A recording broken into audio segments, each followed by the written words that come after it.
विद्युत चुंबकीय तरंगों में हमने देखा कि उनके कितने पार्ट होते हैं। जैसे हमने सबसे स्टार्टिंग में आपसे बात की थी कि विद्युत चुंबकीय तरंगों की स्टडी, ये तो हमको बाद में पता चला कि विद्युत चुंबकीय तरंगें क्या होती हैं। उससे पहले हमको जो भी वेव जिस भी कैरेक्टर की जहां भी मिलती थी उसके कैरेक्टर के अकॉर्डिंग हम लोग उसका नाम रख देते थे। पहले ही हमने ये पहले भी आपको फर्स्ट डे आई थिंक कि आपने डिस्कस किया है आपके साथ थोड़ी देर, कि अगर हमको कोई ऐसी वेव मिली जिसको हमने हाथ से फील किया, हमको गर्म लगी, तो उसका हमने नाम रख दिया हीट वेव। जो हमारी आंखों ने सेंस किया उसका हमने नाम रख दिया लाइट वेव्स। जो हमारे मोबाइल ने सेंस किया, रेडियो ने सेंस किया, उसका हमने नाम रख दिया रेडियो वेव्स। लेकिन ये बातें तो बाद में पता चली कि ये जितनी भी वेव्स के आप अलग अलग जगहों पर उनको अलग अलग देखकर आप उनके नाम रखते जा रहे हैं ना, ये सब अलग अलग नहीं है, ये तो सब एक ही वेव के कुछ पार्ट्स हैं बस। तो हम उनकी अलग अलग जगह पर उनका सोर्स देखकर, कभी उनका एप्लीकेशन देख करके हम उनका नाम रख देते थे। लेकिन बाद में हमको पता चला कि ये सब वेव्स इतने टाइप की नहीं है, वेव केवल एक ही है और इस एक वेव के ही ये पार्ट हैं। और उसको हमने बोला, वो जो पार्ट हमने बनाए, पूरा ग्रुप बनाया उन पार्ट्स का, उसको हमने बोला विद्युत चुंबकीय तरंगों का स्पेक्ट्रम। उसको क्या बोला गया? विद्युत चुंबकीय तरंगों का स्पेक्ट्रम। तो वही आज हम लोग स्टडी कर रहे हैं, स्पेक्ट्रम ऑफ इलेक्ट्रोमैग्नेटिक वेव्स। ये विद्युत चुंबकीय तरंगों के स्पेक्ट्रम में आप देखेंगे कि वेव्स के बहुत सारे पार्ट हमने बना के रखे हुए हैं, उनके अलग अलग नाम हैं सबके। सबको सब में हमको कितनी स्टडी करनी है, सबसे पहले मैं इसके बारे में आपको बताऊं।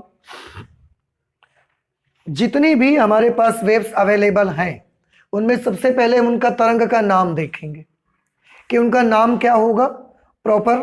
जब भी उनकी खोज हुई थी, जब उनके बारे में हमको पता चला था, उस वक्त ही हमने उनका एक नाम रख दिया था। तो वो नाम क्या है, पहले तो वो नाम पढ़ेंगे।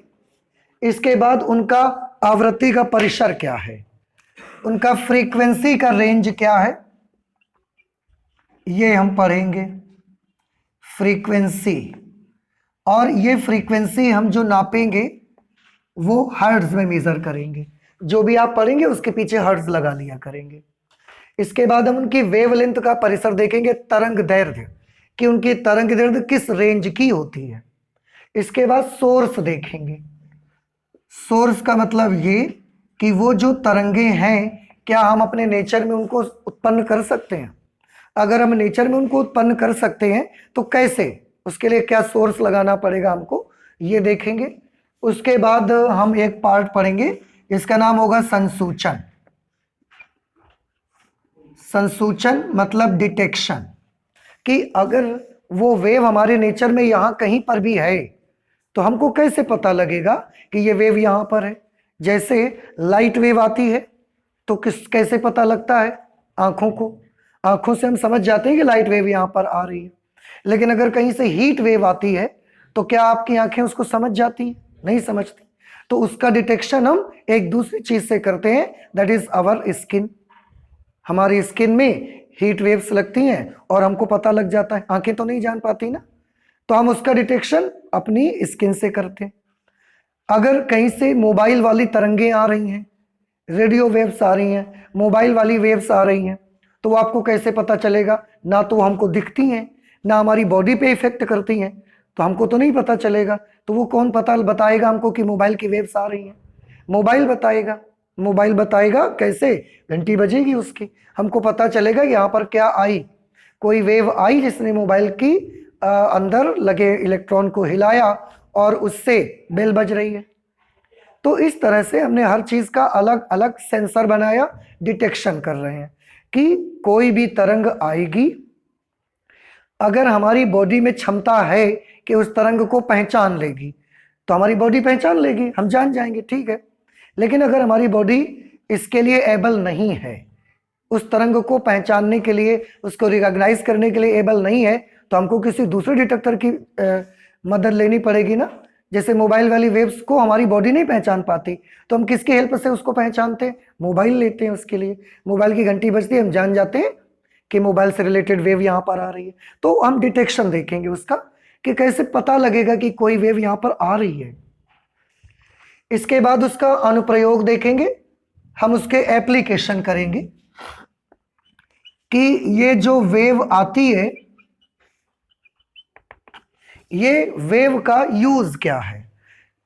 हमारी हर वेव में लगभग आप देखेंगे, हर वेव में जो एप्लीकेशन हम देखेंगे, जो यूज देखेंगे, वो यूज लगभग दो तरह के हो सकते हैं आपके। हर चीज का एक यूज आपका अच्छा यूज हो सकता है और दूसरा यूज आपका खराब भी हो सकता है। जैसे आग के बहुत सारे यूज हैं। अगर आग में हम उसका अच्छा यूज करते हैं तो हम उसके ऊपर बर्तन चढ़ाते हैं, खाना बना लेते हैं, तो ये आग का कौन सा यूज है? अच्छा यूज है। और आप चाहें तो आग लग जाती है, किसी का पूरा घर जल जाता है, पूरी बस्ती जल जाती है, पूरे खेत खलियान जल जाते हैं, तो ये आग का कौन सा यूज हो गया? ये बुरा प्रयोग हो गया उसका। तो आपकी चाकू होती है, आप चाहें तो चाकू से अच्छा यूज कर सकते हैं, आप चाहें तो चाकू का बुरा यूज कर सकते हैं। चाकू से आप चाहें सब्जी काटने में यूज कर सकते हैं, फल को काट कर आप उसको अच्छे से स्लाइस बना के सलाद बनाकर काट सकते हैं उसको, और चाकू से चाहें तो आप अपना हाथ काट सकते हैं। तो हर चीज का इस दुनिया में बुरा यूज भी है और हर चीज का अच्छा यूज भी है। आजकल मोबाइल फोन बच्चे बहुत चलाते हैं, तो मोबाइल फोन का अच्छा यूज भी है। अगर आप उसको अच्छे तरह से यूज कर रहे हैं तो जानकारी का भंडार है उस पर। इतना नॉलेज है मोबाइल में कि आपको कहीं जाना नहीं पड़ेगा, सब वहीं मिलता है आपको। और अगर आप बुरा यूज करने लगे, आप अलग अलग साइट चलाकर देखने लगे, तो आप अपना टाइम भी अच्छा बर्बाद कर सकते हैं। फिर उस समय अच्छी टाइम की बर्बादी कर सकते हैं आप। तो दुनिया में हर चीज का अगर कोई अच्छा यूज होता है तो उसका अपना एक बुरा यूज होता है। डिपेंड करता है कि हम उसको कैसे देखते हैं, हम उसको किस तरह से यूज करते हैं। तो इनमें भी हम उसका एप्लीकेशन देखेंगे, जिसमें खराब यूज है, अच्छा यूज है, जैसा भी है हम उसको वहां पर स्टडी करेंगे। तो किसी एक वेव को पढ़ने में इतनी सारी चीजों को हम स्टडी करना है। नाम पढ़ना है उसका, उसकी आवृत्ति का रेंज क्या है वो पढ़ना है, उसकी तरंग दैर्ध्य का परिसर क्या है वो पढ़ना है। इसके बाद तरंग दैर्ध्य कहां से कहां तक रहती है उसकी, सोर्स, डिटेक्शन और एप्लीकेशन। एक चीज और मैं इसमें बताऊं, जैसे मैं यहां पर आवृत्ति का परिसर और तरंग दैर्ध्य का परिसर लिखा हुआ है। विद्युत चुंबकीय तरंगों में जो इतने सारे पार्ट्स हैं, इतने सारे पार्ट्स में सब बातें अलग अलग हैं, लेकिन एक चीज सबके लिए कॉमन है और वो हर तरंग में सेम है बिल्कुल। और वो क्या है? वो है विद्युत चुंबकीय तरंगों की चाल, वेलोसिटी ऑफ इलेक्ट्रोमैग्नेटिक वेव्स। विद्युत चुंबकीय तरंगों का वेग के लिए मैं आपको बताऊं, मैं यहां पर लिख देता हूं वेग के लिए। विद्युत चुंबकीय तरंगों के वेग का फॉर्मूला होता है c is equal to nu into lambda. c है विद्युत चुंबकीय तरंगों की चाल, उसका वेग, न्यू है विद्युत चुंबकीय तरंगों की आवृत्ति, और लैम्डा है विद्युत चुंबकीय तरंगों की तरंग दैर्ध्य। हम देखेंगे, आप देखिएगा इसमें आवृत्ति सबकी अलग अलग होगी। देखिए सबका फ्रीक्वेंसी का रेंज डिफरेंट है, सबका वेवलेंथ का रेंज भी डिफरेंट है। आवृत्ति को न्यू से प्रदर्शित करते हैं और वेवलेंथ को लैम्डा से। तो सब में आप देखेंगे न्यू सबका डिफरेंट है, सबका लैम्डा अलग अलग है, लेकिन जब भी हम न्यू और लैम्डा का मल्टीप्लाई कराएंगे, you will get always a same value which is the speed of that electromagnetic wave। वो स्पीड हमेशा सेम आपको मिलेगी, आप चाहे जहां करा के देखेंगे। कुछ बात मेरी समझ में आई? सबकी आवृत्ति का रेंज अलग है, सबकी तरंग दैर्ध्य का रेंज भी अलग है, लेकिन सब में एक चीज, सबका सोर्स अलग होगा, सबका डिटेक्शन हम अलग अलग तरीके से करेंगे। किसी को हमारी बॉडी डिटेक्ट करेगी, किसी को हम और किसी चीज से डिटेक्ट करवाएंगे, सबके एप्लीकेशन अलग होंगे, लेकिन सारी वेव्स में एक चीज जो कॉमन होगी वो क्या होगी? उनकी चाल सबकी सेम रहेगी। और चाल सबकी कितनी रहेगी? It will be always 3 × 10⁸ metre per second, ये चाल सबकी रहेगी। ठीक है, तो आप कभी भी किसी भी वेव में जाओ, उसमें न्यू और लैम्डा का मल्टीप्लाई करवाओ, आपको 3 इंटू 10⁸ के आसपास मिलेगा, किसी किसी में नहीं भी मिलेगा। तो आप परेशान मत होइएगा। देखिए इसके इस आवृत्ति का इस लैम्डा का मल्टीप्लाई करवाइए, क्या मिलेगा आपको। देखिए 5 6 are 30, 30 इंटू 10⁵ मिला, और 30 के बाद हम उसका एक 0 भी देंगे उसको, तो 6। 3 इंटू 10⁸ नहीं आया। अब ये क्यों नहीं आया, तो आना चाहिए था, क्योंकि चाल क्या नहीं होती, बदलती नहीं है। तो इसमें ये हो सकता है। देखिए मैं आपको बताऊं, जैसे आप एक तरीके से सोच सकते हैं कि बाई चांस मैं ये मान लेता हूं कि ये एक रास्ता यहां पर बना हुआ है, ऐसे आप ऐसे रास्ते में चल के जा रहे हैं, ठीक है, और यहां पर लोगों के मकान बने हुए हैं। एक मकान है जो यहां तक बना हुआ है, अगला मकान यहां तक, उसके बाद यहां तक, और उसके बाद यहां तक। 4 मकान एक के अगल बगल बने हुए हैं। सब ने अपने घर के बाहर एक एक बल्ब लगाया हुआ है, सब ने बल्ब लगाया।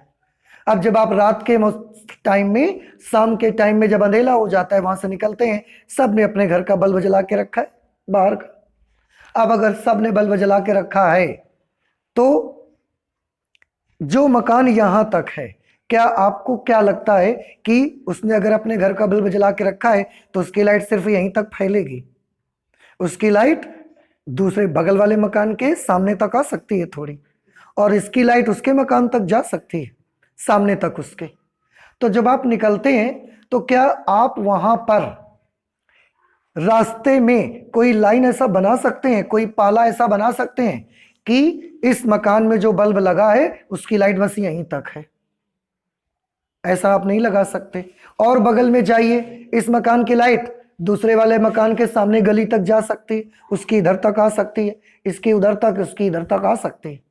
तो कहने का मतलब मेरा यूं कि आप जाएंगे, और अगर आप रास्ते में ऐसा पाला बनाएंगे कि ले ये लाइन मैंने बना दी है और इनके घर की लाइट सिर्फ यहीं तक आ रही है, तो आप नहीं बना सकते, क्योंकि इनके घर वाली लाइट थोड़ा सा उधर तक चली गई होगी और उस मकान की लाइट थोड़ा सा इधर तक आ गई होगी।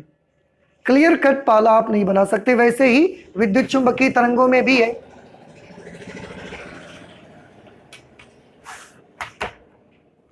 वैसे ही हमारी विद्युत चुंबकीय तरंगों में भी है कि विद्युत चुंबकीय तरंगों में कहीं पर भी कोई क्लियर कट पाला नहीं बना हुआ है। वो तो एक तरंग खत्म हुई, दूसरी तरंग स्टार्ट हो गई।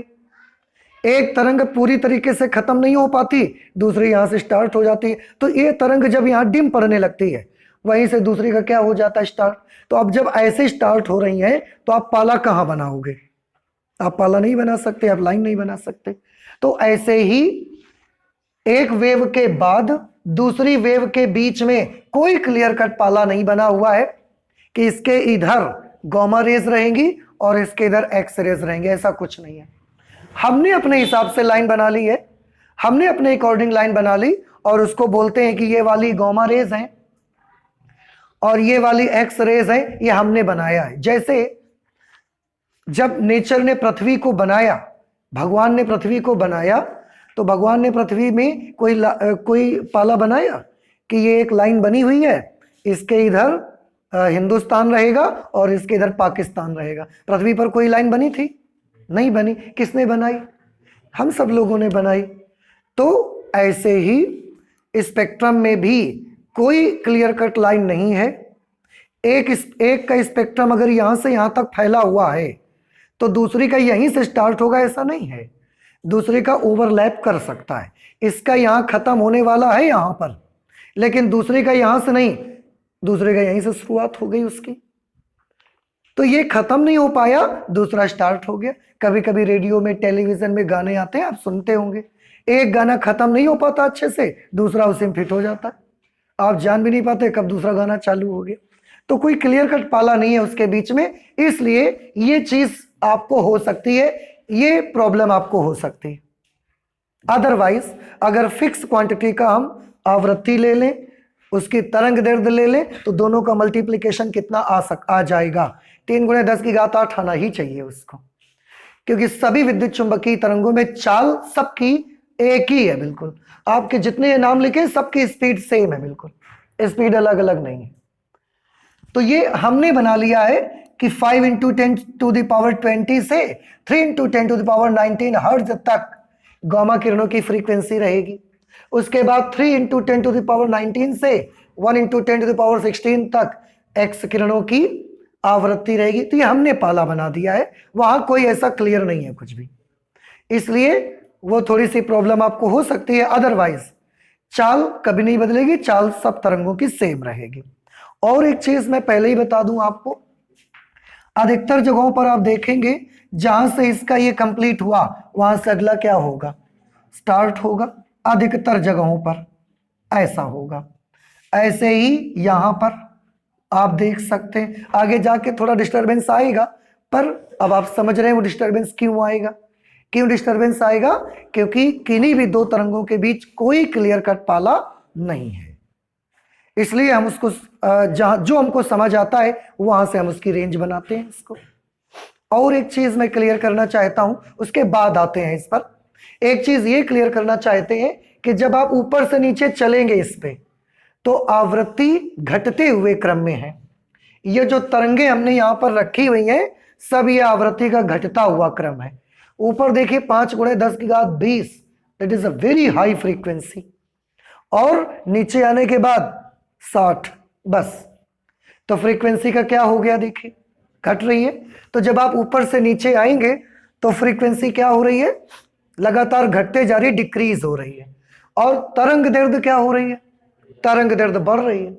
6 × 10⁻15 और ये 5 × 10⁻6, तो -15 और +6। अब आप समझ गए ये ज्यादा है ये कम है। तो ये जो क्रम हमने लिखा हुआ है, ये क्रम में आवृत्ति का क्या हो रहा है, घट रही है, लेकिन तरंग दैर्ध्य का क्या होता है, बढ़ रही है। और ये होना भी है, क्यों? क्योंकि आवृत्ति और तरंग दैर्ध्य का गुणनफल नहीं बदलना। तो अगर आवृत्ति और तरंग दैर्ध्य का गुणनफल कांस्टेंट रहेगा, तो अगर आवृत्ति घटेगी तो तरंग दैर्ध्य बढ़ जाएगी, अगर आवृत्ति बढ़ेगी अपने आप कम हो जाएगी। ये भी आपको समझ आता है। तो इस तरह से ये उस क्रम में लिखे गए, आवृत्ति का घटता हुआ क्रम है और तरंग दैर्ध्य का बढ़ता हुआ क्रम है। अगर ऊपर से नीचे की तरफ आप आएंगे तो आवृत्ति क्या हो रही है, आवृत्ति घट रही है। और अगर तरंग दैर्ध्य में ऊपर से नीचे या तरंगों में ऊपर से नीचे आप आएंगे तो तरंग दैर्ध्य बढ़ रही है। और एक चीज बताना चाहेंगे कि जिनकी आवृत्ति जितनी ज्यादा होती है उनकी एनर्जी भी उतनी ज्यादा होती है। आप आगे चलकर अभी जब लाइट पढ़ेंगे हम लोग तो इसमें स्टडी करेंगे। आइंस्टीन प्लांक ने एक क्वांटम थ्योरी बनाई है लाइट से रिलेटेड, इलेक्ट्रोमैग्नेटिक वेव से रिलेटेड। तो उन्होंने ये बताया कि जो लाइट होती है वो एनर्जी के पैकेट्स के फॉर्म में चलती है, और जहां भी इस लाइट का सोर्स होता है वहां से एनर्जी के पैकेट भर भर के ऐसे फेंके जाते हैं। लेकिन वो पैकेट इतने सूक्ष्म होते हैं हमको दिखते नहीं है, और वो पैकेट ऐसे भी नहीं होते कि वो फूटे ना, वो जहां भी पड़ते हैं पैकेट फूट जाते हैं, एनर्जी मिल जाती है। उस हर पैकेट को हमने बोला फोटॉन, उसका नाम रखा गया फोटॉन, क्वांटा भी उसको कहते हैं। तो ये प्लांक ने अपनी एक क्वांटम थ्योरी बनाई है जिसमें उन्होंने बताया है कि हर फोटॉन की एनर्जी का एक फॉर्मूला बताया है, E = h²। एनर्जी का फॉर्मूला है ऊर्जा बराबर h × आवृत्ति। आवृत्ति जितनी ज्यादा होगी ऊर्जा भी उतनी ही ज्यादा होगी, उनके पास ज्यादा ताकत होगी। अब जब ज्यादा ताकत होगी तो जब वो किसी चीज से टकराएंगी तो उसके अंदर तक चली जाएंगी, उसको पंक्चर करके उसके अंदर तक प्रवेश कर जाएंगी, इतनी ज्यादा एनर्जी उनके पास होगी। तो जिसकी आवृत्ति ज्यादा उसके पास एनर्जी भी ज्यादा, उसकी पावर भी ज्यादा, उसकी ताकत ज्यादा, उसकी भेदन क्षमता ज्यादा, यानी कि उसकी पेनिट्रेटिंग पावर ज्यादा, वो ज्यादा अंदर तक प्रवेश कर जाएंगी। और जिनकी आवृत्ति कम होगी उनके पास कम ताकत होगी, वो वस्तुओं में अंदर जाने की, प्रवेश करने की, उसमें घुसने की ताकत उनके पास नहीं होगी। तो ये भी आपको एक छोटा सा पॉइंट याद रखना है। ठीक है, अब इतनी सारी बातें हो गई हैं, अब आपको ये समझाते हैं, चलते हैं। सबसे पहली तरंग हम यहां पर लेते हैं गामा किरणें, जिसे आप गामा रेज बोलते हैं। गामा रेज का जो फ्रीक्वेंसी का रेंज है वो है 5 × 10⁻20 से 3 × 10⁻19। ठीक है, ये इनकी आवृत्ति का रेंज है। इतनी बड़ी आवृत्ति की गामा किरणें मिलती हैं। कम से कम इतनी आवृत्ति की, ज्यादा से ज्यादा इतनी आवृत्ति। इससे ज्यादा फ्रीक्वेंसी की गामा रेज नहीं मिलेंगी, और अगर इनसे कम कर देंगे तो वो गामा नहीं होंगी, फिर वो कौन सी किरणें हो जाएंगी? एक्स रेज हो जाएंगी फिर वो। तो ये रेंज फ्रीक्वेंसी का है गामा रेज का। उनके वेवलेंथ का रेंज है 6 × 10⁻⁻15 से 1 × 10⁻⁻10। ये तो फ्रीक्वेंसी और वेवलेंथ का रेंज है। इसमें एक अच्छाई ये होती है कि अगर आप देखो, आपको प्रकाश की चाल याद है 3 × 10⁸। अब अगर आप न्यू या लैम्डा में से कोई एक याद कर लेते हैं, तो अगर आपको न्यू याद है तो आप इस फॉर्मूले में रख के लैम्डा निकाल सकते हो। अगर आपको लैम्डा याद है तो आप इस फॉर्मूले में रख के क्या निकाल सकते हो? न्यू। तो ये एक बेनिफिट आपके लिए होगा कि अगर आपको फ्रीक्वेंसी याद हो गई है, वेवलेंथ नहीं याद हो रही, मत याद करें, यहां रख करके उसी वक्त उसका रेंज आप डिसाइड कर सकते हैं क्या रेंज होगा। तो ये हमारे लिए एक फायदे की चीज है। अदरवाइज आपको ये दोनों चीजें याद करनी है। तरंग दैर्ध्य का रेंज 6 × 10⁻⁻15 से 1 × 10⁻⁻10 तक। स्रोत क्या होगा? स्रोत यानी कि गामा किरणें कहां से आती हैं, कहां से उत्पन्न होती हैं, उसका सोर्स क्या है? तो गामा किरणों के उत्पन्न होने का सोर्स है रेडियो एक्टिव पदार्थ का डीके होना, या नाभिकीय संलयन विखंडन होता है, वहां से भी गामा रेज निकलती है। रेडियो एक्टिव पदार्थ हमारी दुनिया में कुछ ऐसे पदार्थ हैं इस दुनिया में जो कि जैसे कि यूरेनियम, पोलोनियम, थोरियम, ऐसे आप आगे चल के पढ़ेंगे कि कुछ मटेरियल्स हमारी दुनिया में ऐसे भी हैं जो इस समय जहां भी पड़े होंगे वो पदार्थ अपने अंदर से कुछ विशेष प्रकार की किरणें लगातार निकालते रहते हैं। उनको धूप से मतलब नहीं है, अंधेरे से मतलब नहीं है, तो रात दिन आप चाहे जहां होंगे वो लगातार अपने अंदर से रेडिएशन निकालते रहते हैं। उस रेडिएशन में गामा रेज भी आती है निकल के, और गामा रेज की फ्रीक्वेंसी बहुत हाई होती है, इसलिए इनकी ऊर्जा भी बहुत ज्यादा होती है, क्योंकि जिसकी फ्रीक्वेंसी ज्यादा उसकी एनर्जी भी बहुत ज्यादा। और इनकी एनर्जी इतनी ज्यादा होती है कि अगर ये बॉडी में डाली जाए तो ये पार करके अंदर घुस जाएंगी पंक्चर करके। समझ आ रहा है? इतनी ज्यादा एनर्जी इनके पास होती है। तो ये इनका स्रोत क्या है गामा रेडिएशन का? रेडियो एक्टिव पदार्थ इनका स्रोत है। रेडियो एक्टिव पदार्थ से लगातार गामा रेडिएशन निकलता है। या कहीं पर नाभिकीय विखंडन आपने किया, नाभिक को तोड़ा। नाभिकीय विखंडन आप पढ़ते हैं कि एक बड़े से नाभिक को तोड़कर दो अपेक्षाकृत छोटे नाभिकों में विभाजित करने की प्रक्रिया विखंडन कहलाती है। संलयन में लगातार छोटे छोटे नाभिकों को जोड़कर बड़ा नाभिक बनाते तो संलयन करते हैं। सूर्य में लगातार नाभिकीय संलयन हो रहा है, जिसकी वजह से इतनी एनर्जी आपको मिल रही। विखंडन नाभिकीय रिएक्टर में प्रयोग करते हैं, बम बनाते हैं विखंडन वगैरह से, संलयन से भी बम बनाते हैं। लेकिन ये न्यूक्लियर जितने प्रोसीजर हैं सब में से गामा रेडिएशन निकलता ही है, आप रोक नहीं सकते उसको। पता कैसे लगता है हमको? तो उसके लिए गीगर ट्यूब आती है, उससे उसका डिटेक्शन करते हैं, संसूचन करते हैं हम।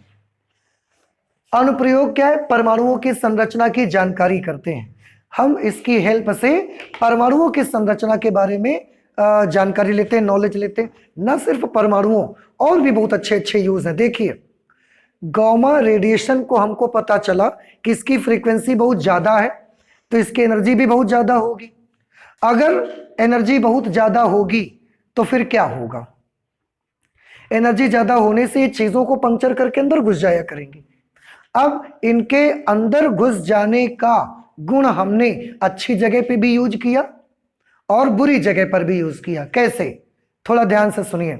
हम एक रेडियो एक्टिव पदार्थ लेते हैं, उस रेडियो एक्टिव पदार्थ का घोल बनाते हैं, सॉल्यूशन। उसका घोल बनाया, घोल करके एक इंजेक्शन में भरा और एक आदमी के नसों में लगा दिया। अब अगर हमने एक आदमी के नसों में लगा दिया तो ब्लड के जरिए वो जो घोल हमने बनाया वो उसकी बॉडी में कहां कहां चला जाएगा? पूरी बॉडी में जाएगा या केवल कुछ पार्ट्स में जाएगा? पूरी बॉडी में चला जाएगा, क्योंकि ब्लड सर्कुलेशन तो पूरी बॉडी में चल रहा है, तो पूरी बॉडी में चला गया। उसके बाद अब अगर वो पूरी बॉडी में नसों में भर गया, ब्लड के साथ इंजेक्ट कर दिया, मिल गया जाके वहां पर, क्या होगा? उसकी तो प्रॉपर्टी है कि वो बॉडी को पंक्चर करके क्या कर देगा? बाहर आ जाएगा। तो वो बॉडी के हर जगह से, हाथ से, पैर से, पीठ से, सब जगह से वो बॉडी को पंक्चर करके ऐसे रेडिएशन बाहर आ रहा है। अब हमने उसका फिल्म लेना स्टार्ट किया कि ये रेडिएशन कहां कहां से बाहर आ रहा है। हमने देखा कि हमारी बॉडी में यहां से रेडिएशन बाहर आ रहा है, यहां से बाहर आ रहा है, यहां से बाहर आ रहा है, यहां इतनी जगह से बाहर नहीं आ रहा। क्यों नहीं बाहर आ रहा है? जबकि ब्लड सर्कुलेशन में हमने इंजेक्ट किया, सब जगह से आना चाहिए। अगर यहां से बाहर नहीं आ रहा तो अब हम समझ गए कि यहां पर इसका मतलब वो वाला ब्लड चल नहीं पाया। अगर वो आ गया होता तो यहां से भी रेडिएशन निकलता, तो हम समझ गए कि यहां पर ब्लड क्या हो गया है? जम गया है, क्लॉट हो गया है। किसी का एक्सीडेंट होता है, चोट लगती है सर में, हमने उसको ये घोल उसको इंजेक्ट कर दिया, जिस तरीके से भी जो भी मेडिकल ट्रीटमेंट उसका होता है, और उसकी बॉडी का पूरा एक्सरे लिया हमने, सर का एक्सरे लिया। हमने देखा सर के इस पार्ट से आ रही हैं, यहां से, यहां से, यहां सब जगह से आ रही हैं। सर में एक हिस्सा जरा सा ऐसा, ये वाला हिस्सा ऐसा है जहां से कोई रेडिएशन बाहर नहीं आ रहा। क्यों नहीं आ रहा? इसका मतलब वहां नहीं पहुंचा वो। और वहां क्यों नहीं पहुंचा? क्योंकि वहां ब्लड नहीं पहुंचा, क्योंकि हमने तो ब्लड में इंजेक्ट किया ना, तो ब्लड जहां चला जाएगा सब जगह चली जाएंगी। अगर यहां नहीं गया, इसका मतलब यहां कौन नहीं गया? ब्लड ही नहीं गया। तो यहां ब्लड क्यों नहीं गया भाई? क्योंकि यहां का कुछ ना कुछ क्लॉटिंग हो चुकी होगी, रक्त का थक्का जम गया होगा, इसलिए वो ब्लड यहां तक नहीं पहुंच पाया है। तो हमको पता चल जाता है कि यहां ब्लड क्लॉट हो गया है और इसको ही ऑपरेट करके सही करना है हमको।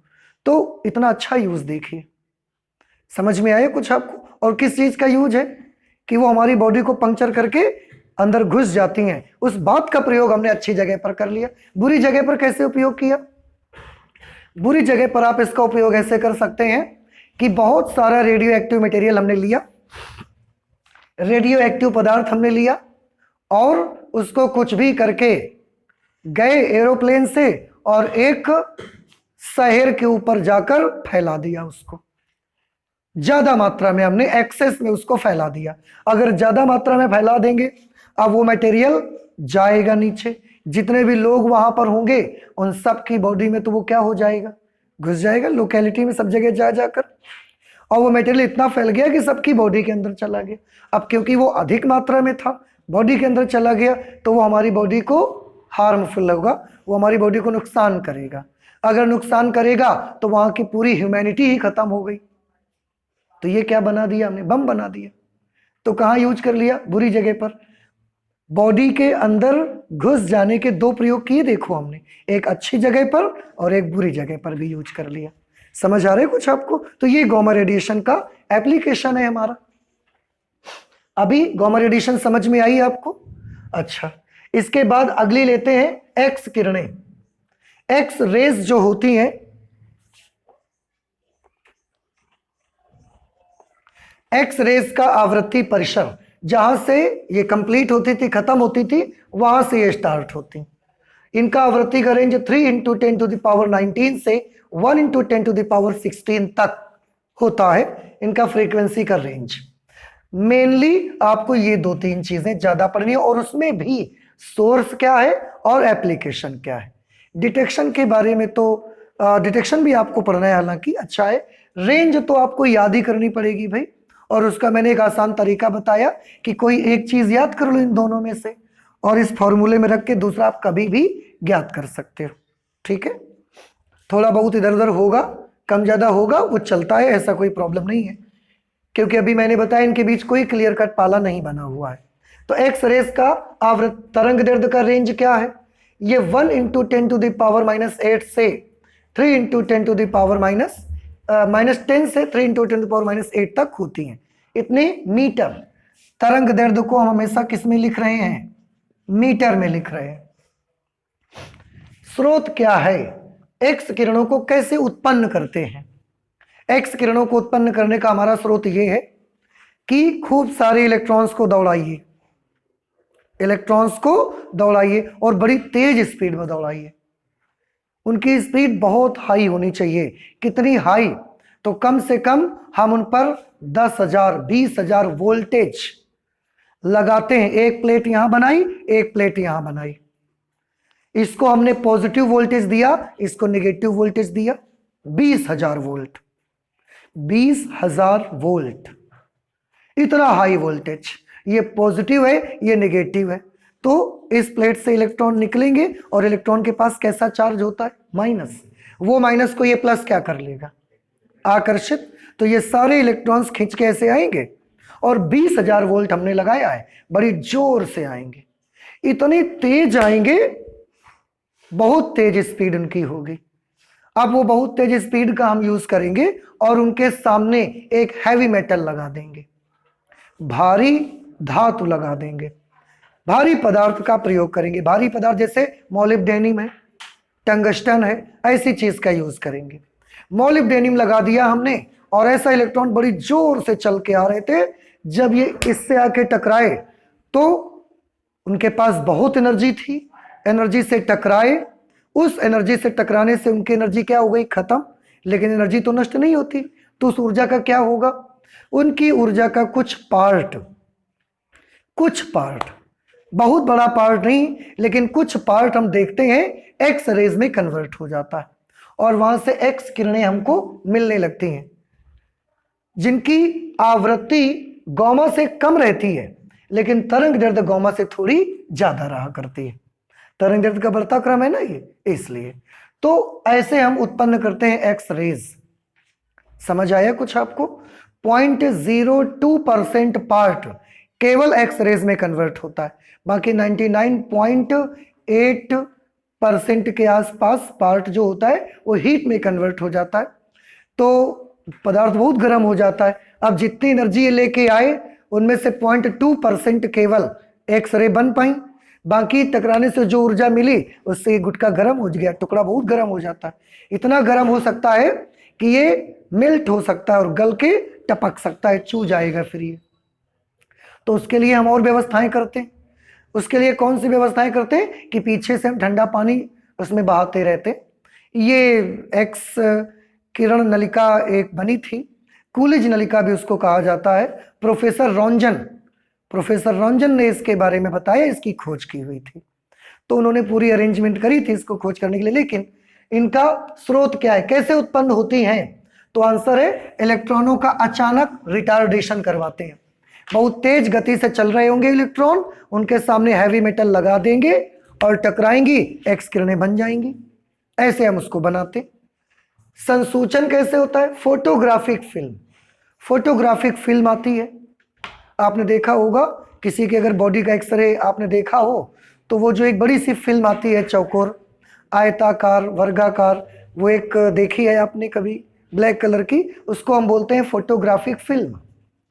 उसको क्या बोला जाता है? Photographic film. वैसे ही एक फिल्म का यूज करते थे पहले, कैमरे में रील वाला जो कैमरा होता था उसमें रील बनती थी। अब तो सारे मेमोरी वाले कैमरे हैं, तो मेमोरी में आप सेव करते हैं सारी वीडियोस, सारी फोटोज। लेकिन पहले जो रील वाले कैमरे थे उनमें रील भी, वो जो फिल्म होती थी उसको बोलते हैं फोटोग्राफिक फिल्म।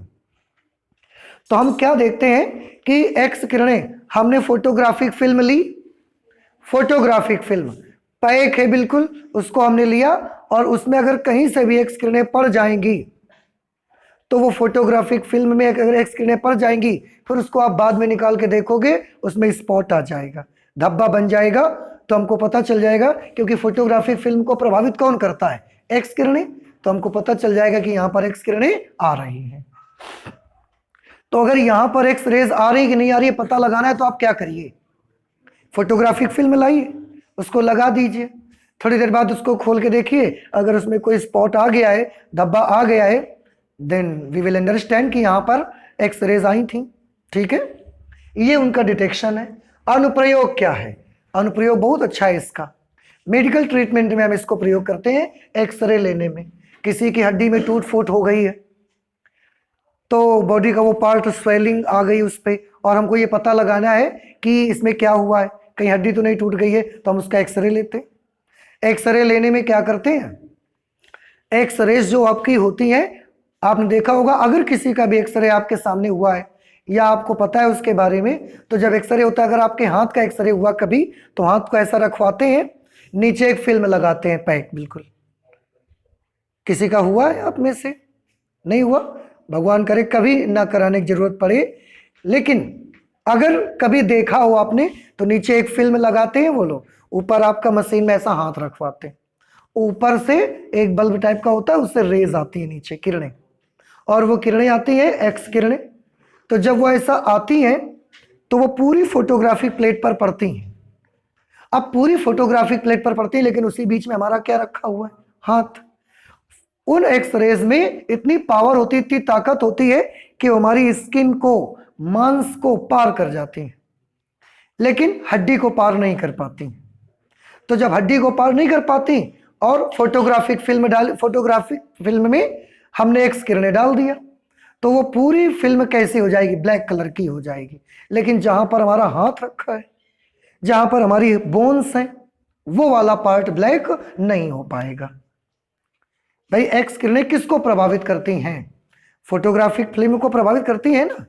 तो फोटोग्राफिक फिल्म के सामने से एक्स किरणें डालेंगे तो पूरी फिल्म ब्लैक कलर की हो जाएगी, लेकिन जिसके सामने हमारा हाथ रखा है, तो हड्डी वाला पार्ट, केवल जहां जहां हड्डियां हैं, वो पार्ट ब्लैक नहीं होगा, वो ब्राइट बना रहेगा, और आप देखते हैं कि वो हमारा एक्सरे आ जाता है उस पे, फोटो पर। समझ आ रहे हैं आपको? तो वही हड्डी का दिख जाता है। और क्या एक्स किरणें हड्डी को कभी पार नहीं कर पाती? ऐसा नहीं है। एक्स किरणें इतनी पावरफुल हैं कि वो लोहे की मोटी मोटी गर्डर को पार कर सकती हैं। हड्डी तो बहुत कम, छोटी चीज है। उसके लिए डिपेंड करता है कि हमने एक्स रेज को कितनी पावर से बनाया है, कितना वोल्टेज देके हमने उसको क्रिएट किया हुआ है। जब हड्डी का एक्सरे लिया जाता है तो लगभग 60,000 वोल्ट मशीन पर लगाते हैं, 60,000 वोल्ट। तो हॉस्पिटल्स में जहां भी एक्सरे होता है बोन्स का, वहां पर लगभग 60,000 वोल्ट पर मशीन चलती है वो, और उससे हड्डी का साफ एक्सरे बिल्कुल आता है। इतना वोल्टेज कहां से लाते हैं? क्या 60,000 वोल्ट पावर हाउस से मिलता है उनको? ना, पावर हाउस से उनको कम वोल्टेज दिया जाता है। पावर हाउस से सप्लाई कम की होती है, तो फिर 60,000 कैसे बनाते हैं? ट्रांसफार्मर। अभी हाल ही में ट्रांसफार्मर पड़ा है, कौन सा ट्रांसफार्मर लगा के वो कम को ज्यादा करेंगे बताओ? ऊंचाई, स्टेप अप ट्रांसफार्मर। समझ आया? तो वो स्टेप अप ट्रांसफार्मर लगाते हैं और उसकी वोल्टेज को हाई करते हैं। 1,00,000 वोल्टेज अगर उस मशीन में लगा दें हम, 1,00,000, तो 1,00,000 वोल्टेज लगा देने से जो एक्स किरणें अब निकलेंगी मशीन में से, वो इतनी पावरफुल होंगी, हड्डी पार कर जाएंगी। अब किसी का भी फोटो नहीं आएगा उस पर। हाथ रखेंगे, पैर रखेंगे, पूरी फिल्म ब्लैक हो जाएगी, किसी का भी फोटो आएगा ही नहीं उस सिचुएशन पे। हाँ, लेकिन 1,00,000 वोल्टेज लगाने से जो एक्स किरणें निकलती हैं, वो गोली को, बुलेट को पार नहीं कर पाती, क्योंकि बुलेट स्टील की बनी होती है, फौलाद की बनी होती है, तो वो उसको पार नहीं कर पाती। तो अगर किसी को गोली लग जाती है और गोली के उसकी बॉडी में छर्रे धंस जाते हैं, फिर उस समय उसका हाथ रखवाते हैं और अब 1,00,000 वोल्टेज से मशीन चलाते हैं। 1,00,000 वोल्ट से मशीन चलाई, मांस नहीं आया, हड्डी नहीं आई फोटो में, लेकिन क्या आया? गोली के छर्रे आ गए, और हमको पता चल गया कि छर्रा यहाँ यहाँ यहाँ धंसा हुआ है, ऑपरेट करके उसको निकाल सकते हैं बाहर। तो ट्रीटमेंट होता है उससे। 10,00,000 वोल्ट अगर लगा दें तो लोहे की मोटी मोटी गर्डर को आर पार चली जाएंगी, पार कर देंगे एक्सरेज उसको। समझ आ रहे? तो इतनी पावरफुल होती हैं। मेडिकल में यूज करते हैं, इंडस्ट्री में भी उसका यूज करते हैं। इंडस्ट्री में कैसे यूज करते हैं हम इसका? इंडस्ट्री में हम ऐसे यूज करते हैं कि जैसे हमने एक धातु को गलाया, गला के उसको सांचे में डाला, सांचे में डालकर उसका कुछ बना दिया हमने। कोई भी रॉड बनानी थी हमको, सॉलिड बिल्कुल रॉड, तो हमने लोहे को गर्म किया, पिघलाया और उसको सांचे में डाल दिया, उसकी एक रॉड बन के आ गई बाहर निकल करके। ठीक है, रॉड बाहर से तो बड़ी चिकनी दिखती है, अच्छी दिखती है, हमको लगता है कि रॉड बड़ी अच्छी बनी हुई है, लेकिन अब हमने उसको अपने काम में लगाया, रॉड बीच में टूट गई एक जगह से। अब हम हैरान रह जाते हैं कि यार हमने तो बहुत अच्छे से बनाया था और बाहर से देखने में तो कहीं से प्रॉब्लम नहीं थी, फिर रॉड टूट कैसे गई? तो जब रॉड बनी उस समय हम उसका पता लगाना चाहते हैं कि यह सही है कि खराब है, क्योंकि उसके टूटने से किसी की जिंदगी और मौत का सवाल हो सकता है। हो सकता है कि ऐसी जगह पर यूज होना हो उसको जहां से उसकी इंसान की जिंदगी मौत का सवाल हो।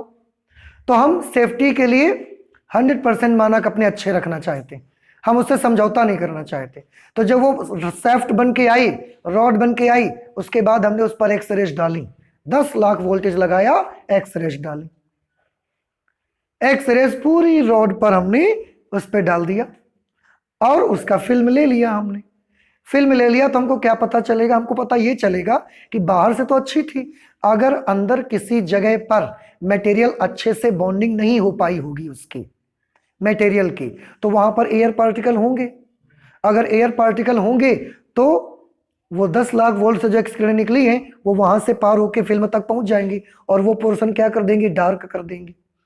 तो हमने क्या देखा, एक फिल्म ली हमने रॉड की और उसमें एक जगह ऐसे दरार ऐसे दिख रही है, हमको ब्लैक दिख रही है, डार्क हमको दिख रही है। हम जान गए कि रॉड में इस जगह अंदर में एयर है, मटेरियल अच्छे से बॉन्ड नहीं हो पाया, मटेरियल अच्छे से बैठ नहीं पाया उसका, तो हम उसको फिर से पिघला के दोबारा बनाएंगे। लेकिन अगर पता करने का रास्ता हमारे पास ना होता फिर तो हम लगाएंगे और उसमें किसी का नुकसान हो सकता है, किसी को लग सकती है, किसी को चोट आ सकती है, किसी की मौत हो सकती है उससे। लेकिन सुरक्षा का स्टैंडर्ड हम बहुत अच्छे रखना चाहते हैं, सेफ्टी अच्छी होनी चाहिए, बस हम इतना चाहते हैं। तो एक्सरे का इसी जगह पर भी यूज कर सकते हैं, स्पेक्ट्रोस्कोप में यूज करते हैं। जैसे प्रकाश के माइक्रोस्कोप बनते हैं छोटी छोटी चीजों को देखने के काम में, वैसे हम लोग एक्स किरणों का प्रयोग करके एक्सरे माइक्रोस्कोप भी बनाते हैं। और एक्सरे माइक्रोस्कोप बनाते हैं तो वो बहुत छोटी छोटी चीजों को हमको दिखाने में हमारी हेल्प करते हैं। माइक्रोस्कोप होता है ये जिसमें एक्स किरणों का प्रयोग करते हैं। अगली, और अगर हम इनकी आवृत्ति को कम कर दें, फ्रीक्वेंसी और कम कर दें, तो उससे हमें पराबैंगनी विकिरण मिलती हैं, जिन्हें आप अल्ट्रा वायलेट रेज कहते हैं।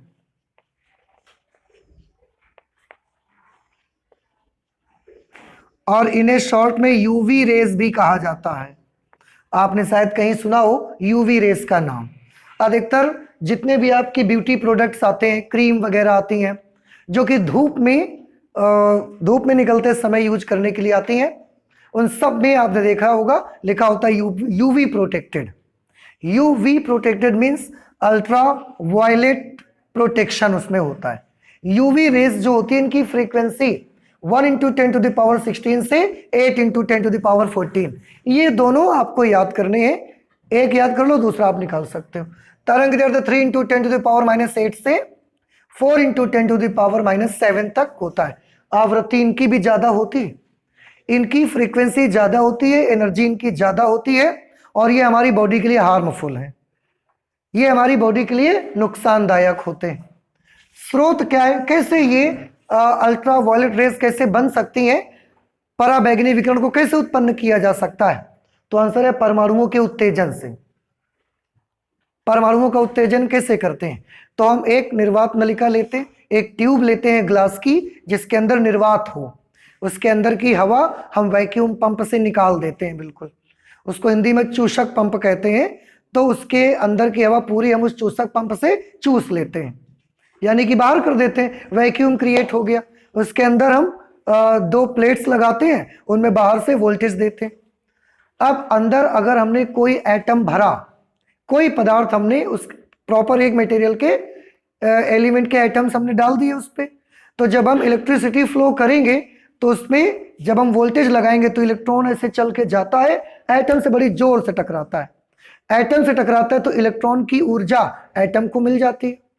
जब इलेक्ट्रॉन की ऊर्जा एटम को मिल जाती है, एटम एक्साइटेड स्टेट में आ जाता है, वो उच्च ऊर्जा स्तर में चला जाता है, और जब वापिस आता है तो वो अपने अंदर से एनर्जी एमिट करता है। वहां से हमको ये पराबैंगनी विकिरण मिलता है। इसे आपको एटम में और अच्छे से पढ़ने को मिलेगा। तो परमाणु को हम एक्साइट करते हैं, कैसे? इलेक्ट्रॉन को भेजते हैं, इलेक्ट्रॉन परमाणु से टकराता है, अपनी ऊर्जा एटम को ट्रांसफर कर देता है, उससे परमाणु के पास बहुत ऊर्जा आ जाती है। ऊर्जा आ जाने से परमाणु एक्साइट हो जाता है, बिल्कुल एक्साइट होता है, और फिर जब वो लोअर एनर्जी लेवल पे आता है, उस वक्त अपने अंदर से एनर्जी बाहर करता है, निकालता है, उत्सर्जित करता है, और वो पराबैंगनी विकिरण होता है। इसका पता कौन लगाएगा?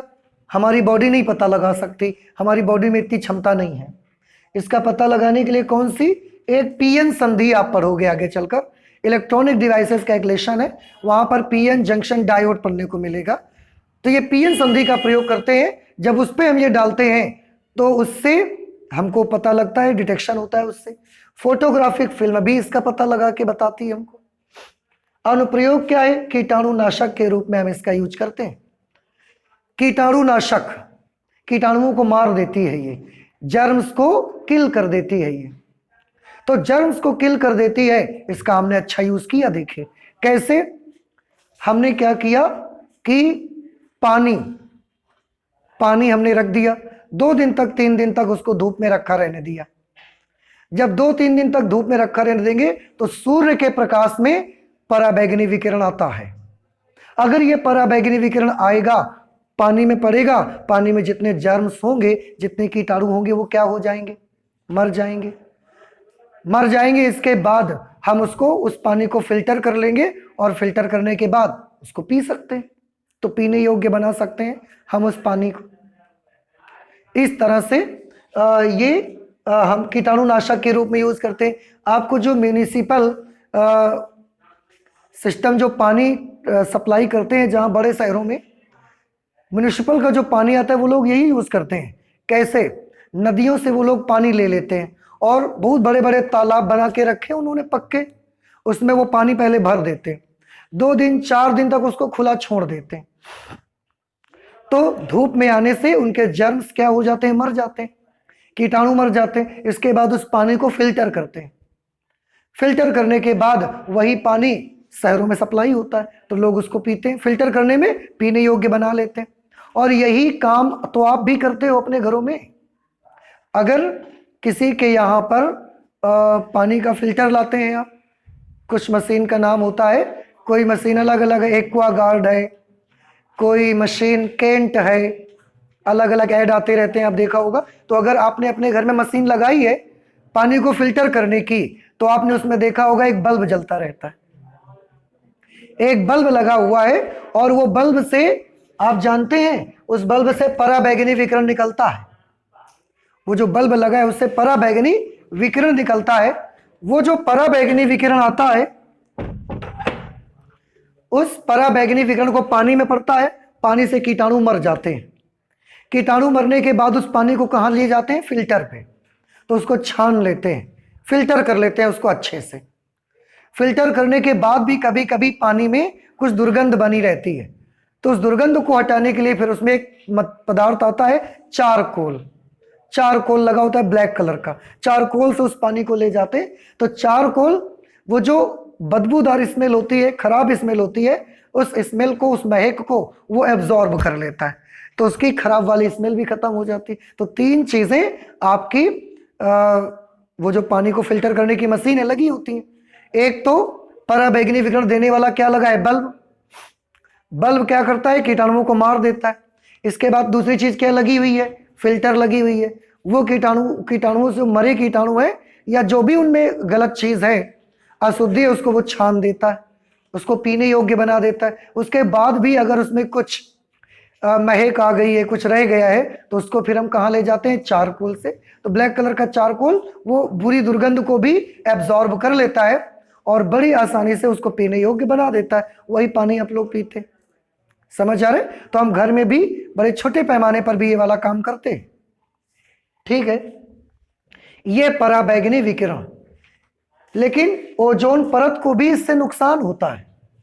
ये जितने भी पराबैंगनी विकिरण सूर्य से आती है, हमारी अर्थ के चारों तरफ ओजोन की एक लेयर बनी हुई है, वो ओजोन की लेयर हमको पराबैंगनी विकिरण से बचाती है। अदरवाइज जब ये पराबैंगनी विकिरण आपकी बॉडी में पड़ती है, तो जब बहुत धूप होती है और आपको धूप में ज्यादा रहना पड़ता है, किसी काम से ज्यादा धूप में आना जाना पड़ा, या आपको कोई खेतों का कोई काम करता है, उसको उसकी बॉडी में धूप ज्यादा देर तक पड़ती है, तो आप देखते होंगे गर्मी के मौसम में उसकी बॉडी टैंड हो जाती है, ब्लैकनेस थोड़ा सा बढ़ जाती है, और कभी कभी तो मस्तक में कभी गले में यहाँ पर ऐसा जलन टाइप की आ जाती है, रेसेस पड़ जाते हैं उसमें, आपने देखा होगा, है ना।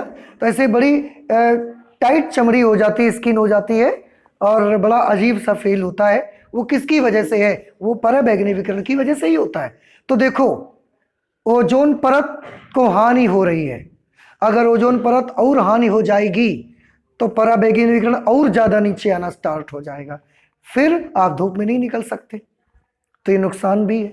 और यूज हमने क्या कर लिया, देखो उसी चीज का यूज क्या किया, कीटाणु मारने में प्रयोग किया, बढ़िया शुद्ध पानी बनाने में इस्तेमाल कर लिया उसका। तो ये समझ आया नहीं आपको? अच्छा, नेक्स्ट पे आते हैं दृश्य प्रकाश। अगर पराबैंगनी विकिरण की आवृत्ति थोड़ी और कम हो जाए तो वो दृश्य प्रकाश हो जाता है, उसको हम बोलते हैं विजिबल लाइट।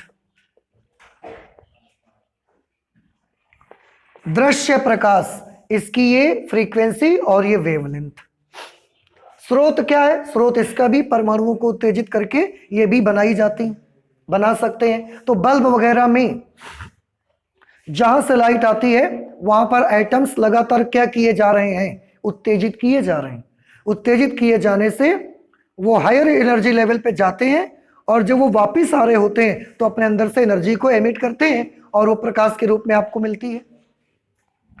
इसका संसूचन कौन कर सकता है? देखो, दृश्य प्रकाश का संसूचन मानव नेत्र कर सकता है, ह्यूमन आई। तो इसका सेंसर, इसका डिटेक्टर हमारी बॉडी में है, और इसका डिटेक्टर हमारी बॉडी में है। तो कौन है डिटेक्टर इसका? हमारी आईज। आईज इसको डिटेक्ट कर सकती हैं, उनको पता लग जाता है। लेकिन अगर आप आईज को बंद कर लो और फिर हम बल्ब जलाएं तो क्या स्किन से आप जान जाओगे कि लाइट कहीं जली? आप नहीं जान सकते। कान से जान जाओगे कि लाइट जली? आप नाक से नहीं समझ सकते। केवल हमारी बॉडी में उसको पहचानने का एक सेंसर है, दैट इज आवर आईज, उससे हम लोग पहचान जाते हैं। तो ये हमारा डिटेक्टर है, मानव नेत्र। पीएन संधि पर डालते हैं, वो भी सेंस करता है, और फोटोग्राफिक प्लेट भी उसको सेंस करके हमको बताती है। अनुप्रयोग क्या है? सबसे बड़ा अनुप्रयोग है, लाइट आते ही आप देख सकते हो कम से कम। अब आप सोचो, एक ऐसी जिंदगी, एक ऐसी दुनिया जिसमें कुछ दिखता ना हो, अंधकारमय जिंदगी होगी और जीना मुश्किल हो जाएगा हम सबका। तो ये तो बहुत बड़ा उपयोग है कि कम से कम इसके आने से हमको दिखता है ना। तो देखने में उपयोग करते हैं, एटम्स की स्टडी करते हैं। अब दिखेगा तो एटम्स की स्टडी हो जाएगी, जब कुछ दिखेगा ही नहीं आपको तो स्टडी किस चीज की करोगे? तो ऐसा हम एटम्स में डालते हैं, उसके बाद माइक्रोस्कोप, टेलीस्कोप जो भी है हम लगाते हैं और उससे हम छोटी चीजों को बड़ा करके देख लेते हैं। लेकिन अगर ये होता ही नहीं लाइट, तो आप माइक्रोस्कोप लगाए बैठे रहते हैं, देख क्या पाते हैं आप? जैसे देखने के लिए आंखें, आंखों की जरूरत है, लेकिन आंखों से दिखेगा ऐसा जरूरी नहीं है। ध्यान से सुनिएगा मेरी बात। देखने के लिए आंखों की जरूरत है, लेकिन आंखों से हर वक्त दिखेगा जरूरी नहीं है। क्यों? आंखें तो रात में भी आपके पास होती हैं, तो क्या अंधेरे में आप देख लेते हो? उसके लिए क्या जरूरी है? लाइट का होना जरूरी है। समझ आ रही है? तो आंखें और लाइट दोनों होंगी तो आप देख पाएंगे। तो देखने में यूज करते हैं। और यही विद्युत चुंबकीय तरंगों का यही बेटा एक पार्ट है, जो पार्ट हम आईज से सेंस करते हैं और हमको दिखता है ये।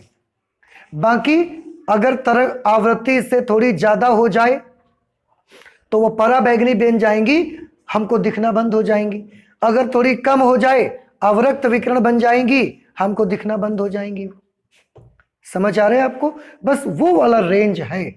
हमें भगवान ने, नेचर ने ऐसा बनाया है कि इंसान को या जितना भी ह्यूमन आईज हैं उनको ये वाली रेंज की जो विद्युत चुंबकीय तरंगे हैं वो उनको देख सकते हैं, उनको सेंस कर सकते हैं। इसके बाद दृश्य प्रकाश के बाद हम आते हैं अवरक्त विकिरण। इनको हम अंग्रेजी में बोलते हैं इंफ्रारेड।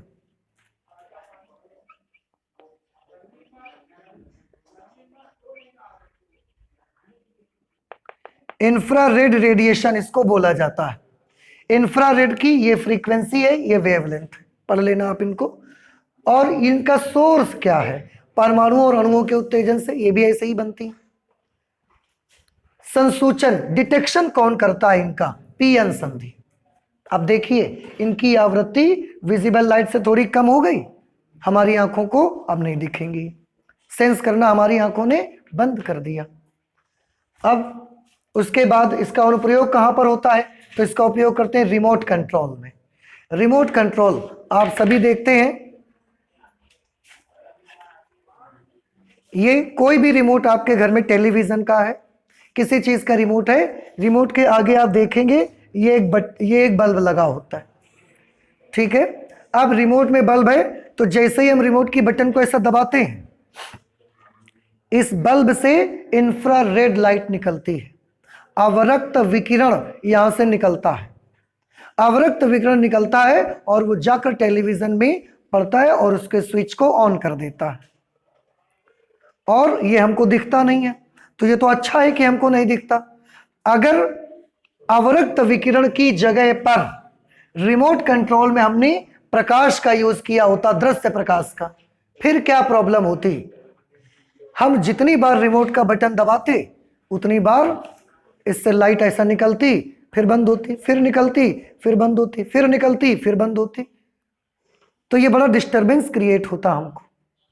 और अगर हमने इसकी जगह एक्स किरणें लगाई होती, अगर इस रिमोट में एक्स किरणों के लगाया होता, फिर हम जितनी बार ऐसा दबाते इससे कौन सी किरणें निकलती? एक्स किरणें। और अगर कोई सामने पड़ता, कोई सामने आ जाता तो उसके अंदर घुस जाती है, तो ये तो बड़ा नुकसान होता हमारा, तो ये मुश्किल हो जाता, फिर तो बड़ी प्रॉब्लम होती। लेकिन हमने इस काम के लिए किसको नहीं यूज किया? ना हमने एक्स रेज यूज किया, ना गामा रेज को यूज किया, ना हमने विजिबल लाइट को यूज किया, हमने इंफ्रारेड रेडिएशन को यूज किया। इससे फायदा क्या है? फायदा ये है कि आप दिन में चाहे 50 बार इसे दबाओ, 100 बार दबाओ, 500 बार रिमोट को ऐसे बटन दबाओ, आपको कुछ दिखेगा नहीं उससे, तो आपको डिस्टरबेंस क्रिएट नहीं होगा। तो आप रात में टेलीविजन देख रहे हो, आप जितनी बार दबाओगे आपको कुछ नहीं दिखता, पर टेलीविजन में चैनल बदलता है, आवाज कम ज्यादा करते हैं, आप टेलीविजन ऑन करते हैं, ऑफ करते हैं, पर आपको वो लाइट डिस्टर्ब नहीं करती। तो ये बड़ा अच्छा सिस्टम बनाया हमने, कम से कम डिस्टर्ब नहीं होंगे हम लोग, और काम भी होता रहेगा और किसी को डिस्टर्ब भी नहीं होगा। कोई अगर कमरे में सो रहा है और तो वो सोता भी रहेगा। ऐसे जितनी बार हम इसको दबाते लाइट जलती, उसकी आंखें में चकाचौंध आती, वो जग जाता बार बार, तो ये प्रॉब्लम आती। रिमोट कंट्रोल सैटेलाइट्स में भी हम इसका यूज करते हैं, ग्रीन हाउस प्रभाव में भी इसका यूज करते हैं। क्योंकि ग्रीन हाउस प्रभाव में क्यों यूज करते हैं? इसलिए क्योंकि ये कुछ कुछ हीट का इफेक्ट देती है। ये जो आपकी इंफ्रारेड होती है ना, इंफ्रारेड की जो आवृत्ति होती है वो करीब करीब ऐसी होती है कि इसमें गर्माहट का अनुभव होता है हमको। इसमें कैसा अनुभव होता है? गर्माहट का। तो एक्चुअली क्या करते हैं, जहां पर बहुत ठंडी जगह हैं, जहां पर हरी सब्जी, इतना ठंड पड़ती है, माइनस में टेम्परेचर रहता है। ये चीज क्लास 11th में ग्रीन हाउस इफेक्ट आपको पढ़ाया गया है। तो जहां पर ठंडी जगह पर है, नेगेटिव टेम्परेचर रहता है, -20, -30 ऐसा टेम्परेचर रहता है, तो वहां पर सब्जियां नहीं उगाई जा सकती, वो लगातार बर्फ से ढके रहते। तो वहां पर हम लोग कांच का एक घर बनाते हैं, उसके अंदर सब्जियों को उगाते हैं। फिर तो उसके अंदर सब्जियां उग जाती हैं क्या? फिर आंसर है यस। कैसे? दिन के समय जब धूप निकलती है तो उसमें से जो अवरक्त विकिरण कुछ बहुत आ रहा होता है, वो कांच को पार करके अंदर चला जाता है, और उसमें कैसा प्रभाव होता है? थोड़ा सा हीटिंग इफेक्ट होता है। तो जो इतनी ठंड पड़ती है उससे वो अंदर के पौधे कैसे हो जाते हैं? थोड़े से गर्म हो जाते हैं, और जो -20, -30 का टेम्परेचर है उससे पौधों को राहत मिलती है। और वो ग्लास का ऐसा कुछ बनावट होती है कि वो किरणों को अंदर तो चला जाने देता है, बाहर आने नहीं देता, तो वो घर अंदर का अंदर गर्म बना रहता है। तो जब आप दूर से देखते हैं तो वो जो एक छोटा सा कांच का घर बनाया है वो आपको किस तरह का दिखता है? हरा दिखता है। क्यों? क्योंकि उसके अंदर हरी सब्जी लगी हुई है। तो वो एक छोटा सा घर होता है और वो हरे रंग का दिखता है, इसलिए हमने उसका क्या नाम रख दिया? हरे घर का प्रभाव। हरे घर का प्रभाव यानी कि ग्रीन हाउस इफेक्ट, हरित प्रभाव ऐसा कुछ बोलते हैं इसको, हरित ग्रह प्रभाव। हाँ, हिंदी में हरित ग्रह प्रभाव बोलते हैं, अंग्रेजी में ग्रीन हाउस इफेक्ट। तो अब देखिए उसका यूज कर लिया ना हमने, तो इसमें खराब क्या चीज है कि हमको दिखता नहीं है। अगर यहाँ कहीं पर भी इंफ्रारेड है तो हमको दिखेगा नहीं, ये बात उसकी खराब है भाई। तो अच्छाई भी तो है कि अगर आपको दिखता नहीं है तो रिमोट बनाया है आपने और कितना बढ़िया से संचालन करते हैं, टेलीविजन, रेडियो और बाकी चीजें ऑपरेट करने में आप इसकी हेल्प लेते हैं, आपको डिस्टर्ब तो नहीं करता, तो ठीक है, हमें इससे कोई फर्क नहीं पड़ता। नहीं दिखता मत दिखे, काम तो कर रहा है ना हमारा बिना हमको डिस्टर्ब किए हुए। इससे अगर हम आवृत्ति थोड़ी और कम कर दें तो कौन सी विकिरण बन जाती है, वो हीट रेडिएशन मिलता है हमको, हीट रेडिएशन। देखिए ये जो इंफ्रारेड थी आपकी अवरक्त विकिरण, इनका और भी एक बड़ा अच्छा यूज है, मेडिकल लाइन में भी इनका यूज करते हैं। मेडिकल लाइन में कैसे यूज करते हैं, क्योंकि इंफ्रारेड का इफेक्ट कैसा होता है, हीटिंग इफेक्ट होता है, थोड़ा सा गर्माहट ये देती है। तो इनकी हमने क्या करी, एक मशीन बनाई और उसके अंदर बल्ब लगाया और ऐसा बल्ब लगाया जिससे अवरक्त विकिरण निकले। अब अगर वो अवरक्त विकिरण लगातार आपके पेट में या बॉडी के किसी पार्ट पर एक जगह पर देर तक डाली जाएगी तो क्या होगा बताएं, वो पार्ट गर्म हो जाएगा। तो हमने उसके एक मशीन बनाई, एक पट्टा बनाया, उसके अंदर बल्ब लगाए और बल्ब लगा के उसको उसमें हमने बैटरी लगा के उसको करंट दी, ऐसा पट्टा बांध दिया हमने पेट में। अब क्या होगा, उससे लाइट्स निकलेगी, बहुत सारी लाइट निकलेगी तो हमारे पेट को क्या हो जाएगा, गर्म हो जाएगा और उससे क्या मिलेगी, सेक मिलेगी हमको। तो हमारे पेट को सेक मिलती है। और आप किसी चीज से सेकाई करने जाएंगे, ऐसा एक लकड़ी का टुकड़ा जला के ऐसा आप सेकेंगे तो धोखा हो सकता है, आप जल सकते हैं, आपको जलन हो सकती है उसमें से। ऐसे ही जब लोग बूढ़े हो जाते हैं तो उनकी गांठें दर्द करने लगती हैं, घुटने दर्द करने लगते हैं, तो उनकी सेकाई के लिए भी एक मशीन बनी। उस मशीन में भी हमने इंफ्रारेड के बल्ब लगाए और उसको बिजली से चलाते हैं, बिजली से चलाते हैं, बल्ब जलते हैं, हीटिंग इफेक्ट आता है, घुटने को सेक मिलती है और आवृत्ति ज्यादा होने की वजह से ये अंदर तक चली जाती है। आवृत्ति ज्यादा होने की वजह से ये स्किन के हीट जो होती है वो अंदर तक चली जाती है, तो सेक बहुत अच्छा मिलता है। तो आप कहीं भी मार्केट में जाइए तो वहां से आप कुछ तरीके की मशीनें अवेलेबल हैं। किसी फिजियोथेरेपी में जाइए जहां पर फिजियोथेरेपी कराई जाती, वहां पर ये मशीनें जरूर मिलेंगी आपको। सेक करना, सेक बहुत अच्छे से इनसे होता है। तो इलेक्ट्रॉनिक जो हीटिंग देने का हम लोग यूज करते हैं वो इंफ्रारेड का यूज करते हैं। उसमें विकिरण आवृत्ति थोड़ी कम हो गई तो हीट रेडिएशन हमको मिलता है। ये उनकी फ्रीक्वेंसी, ये उनका वेवलेंथ। किससे मिलेंगी ये हमको, कहां से मिलेंगी, उच्च ताप वाले वस्तुओं से मिलेंगी, ये उनका सोर्स है। लेकिन हमारी आंख से हमको नहीं दिखती, लेकिन हमारी स्किन इनको सेंस करती है। आप किचन में जाते हैं और किचन में जाते हैं, एक जगह पर आपको कुछ दिखता नहीं है, पूरे किचन में अंधेरा छाया, आपने बल्ब नहीं जलाया, लेकिन एक जगह जब हम पहुंचते हैं और ऐसे ऐसे अपना हाथ करते हैं तो एक जगह पर खास देखते हैं कि यहाँ तो बहुत गरम गरम लग रहा है, और जब हम लाइट जला के देखते हैं तो उस जगह पर एक काले रंग का तवा रखा हुआ है जो कि बहुत गर्म है।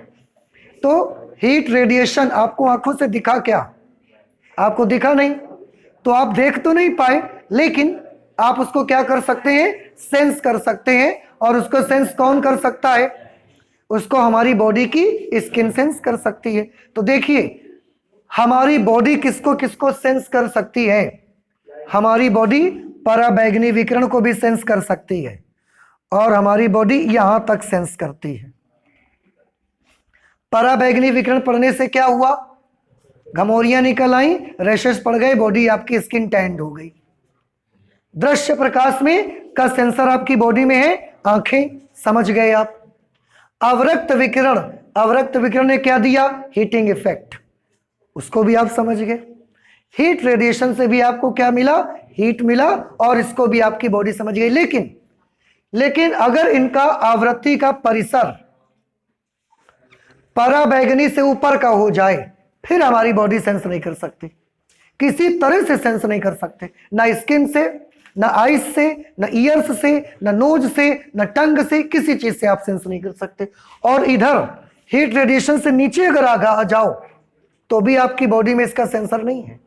तो हमारी बॉडी में जो भी सेंसर हैं वो कौन कौन से विद्युत चुंबकीय तरंगों को सेंस कर सकते हैं, पराबैंगनी, दृश्य प्रकाश, अवरक्त विकिरण, और बस इससे ऊपर की आवृत्ति के तरंगों को आप कुछ भी कर लो, हमारी बॉडी सेंस नहीं कर सकती, ना गर्माहट को अनुभव कर, कुछ नहीं कर सकती, और इससे नीचे भी सेंस नहीं कर सकते हम लोग। तो ये हीट रेडिएशन आया, उच्च ताप वाली वस्तुओं से मिलता है। इसको कौन डिटेक्ट करेगा? आप भी डिटेक्ट कर सकते हो। आपके साथ साथ कौन डिटेक्ट कर सकता है? थर्मामीटर। आप थर्मामीटर उसके पास में लगाइए और उसका पारा चढ़ेगा। जैसे आप देखते हैं कि इस समय थर्मल स्क्रीनिंग करी जाती है, तो दूर से तो कौन सा टच कराते हैं? दूर से ही हम उसको लगाते हैं। इतना सेंसिबल है कि अगर आपकी स्किन गर्म है, आपकी स्किन धूप में रहने से गर्म हो गई है, आपकी बॉडी या फीवर की वजह से गर्म है, तो उससे जो रेडिएशन निकलता है उसको वो पकड़ लेती। इतना उसका सेंसर अच्छा लगा हुआ है उस पर। यूज कहाँ करते हैं? पदार्थों को गर्म करने में, सेक लेने में इसका यूज कर लीजिए आप। बढ़िया चीजों को गर्म करना है, हीट रेडिएशन में हम इसका यूज कर लेते हैं।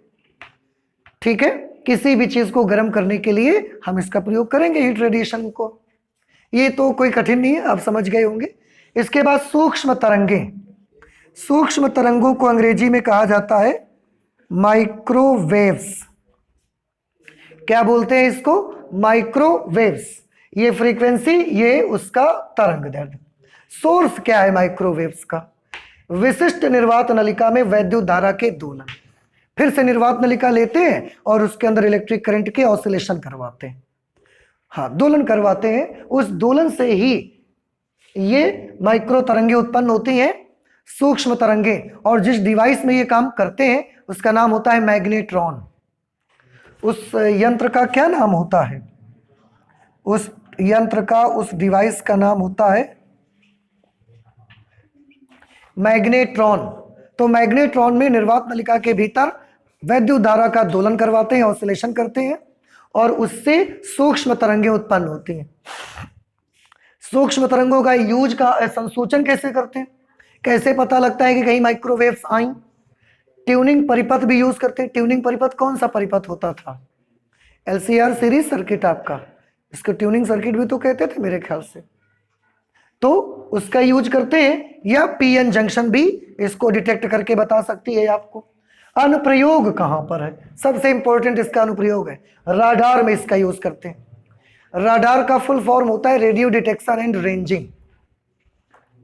राडार का फुल फॉर्म क्या होता है? Radio detection and ranging.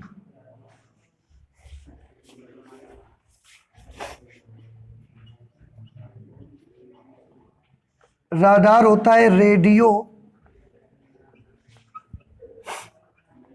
Detection and ranging. ये राडार का फुल फॉर्म है। राडार में हम इसका प्रयोग करते हैं। कैसे राडार में प्रयोग करते हैं? राडार में मैग्नेट्रॉन नाम का एक यंत्र लगा होगा, वहां से ये सूक्ष्म तरंगे बनेंगी और बन के ये ऐसा चलेंगी।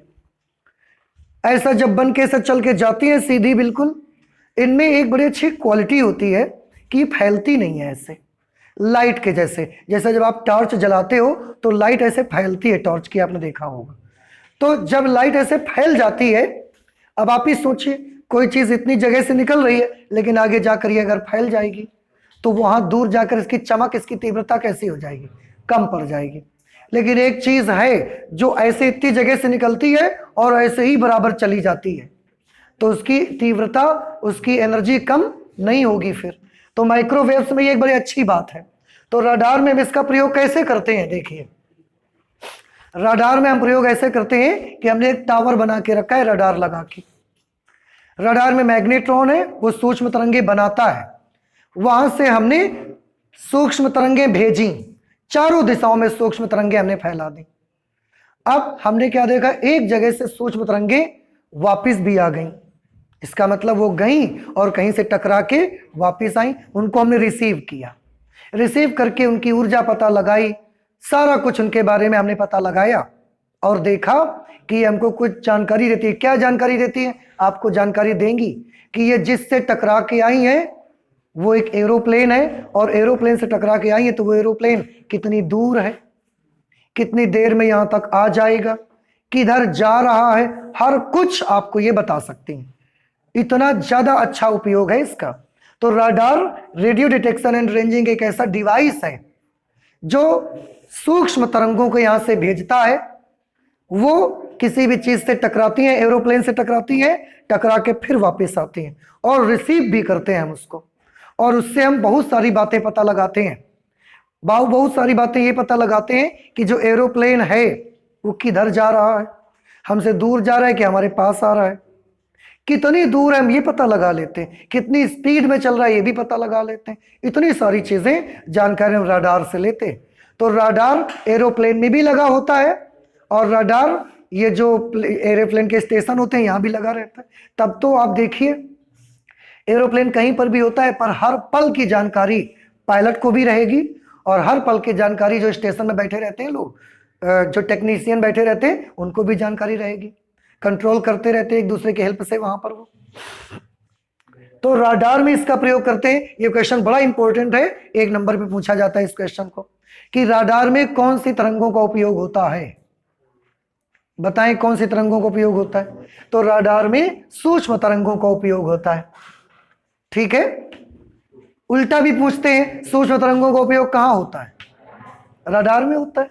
तो दोनों प्रकार से इसके क्वेश्चन बन के आते हैं और बड़ा इंपॉर्टेंट क्वेश्चन है। आप अनसॉल्व उठा के देखेंगे उसमें अधिकतर ये क्वेश्चन आपको मिल जाता है। एक और चीज देखिए, टीवी में भी हम इसका उपयोग करते हैं, तरंगों को एक जगह से जगह तक भेजने के लिए टेलीविजन में भी उपयोग करते रहे हैं इसका। माइक्रोवेव ओवन एक ऐसी मशीन होती है जिसके अंदर रखकर कोई चीज आप गर्म कर सकते हो, सब्जी है, दाल है अपनी, आप गर्म कर सकते हो उसको।